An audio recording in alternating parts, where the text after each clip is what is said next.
पाकिस्तान का शुमार ख्वांदगी के हवाले से दुनिया भर ही नहीं बल्कि खित्ते के भी पसमानदा तरीन मुल्कों में होता है। नौजवान और हुनर के उन्वान से शाया की गई यूनेस्को की आलमी रिपोर्ट में कहा गया है कि जो बच्चे स्कूलों में दाखिला लेते भी हैं उनमें से सिर्फ 62% ही प्राइमरी पास कर पाते हैं।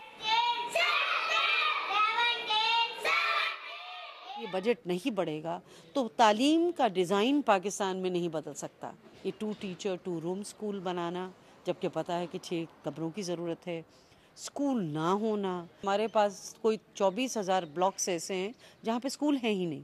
पाकिस्तान में 18वीं तरमीम के बाद तालीम तक रसाई शहरियों के बुनियादी हुकूक में शामिल हो चुकी है, लेकिन लोगों को उनका ये हक कैसे मिलेगा, इसका लाहे अमल शायद हुकूमत के पास मौजूद नहीं। तालीम किस हद तक हुकूमत की तरजीहात में शामिल है, इस बात का अंदाज़ा तो मुल्क के बजट से ही लगाया जा सकता है।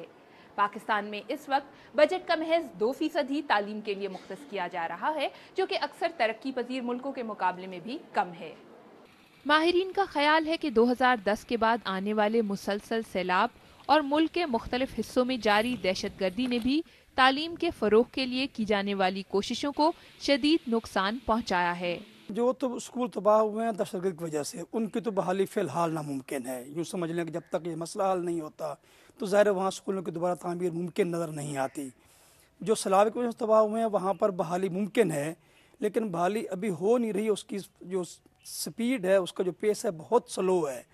उसकी वजह माली हालात है, क्योंकि हुकूमत के पास वसाइल नहीं है। आबादी में गैर मामूली इजाफे के बायस तालीम के फरोग के लिए जो इक़दामात किए भी गए उनके खातिर ख्वाह नताइज सामने नहीं आ सके।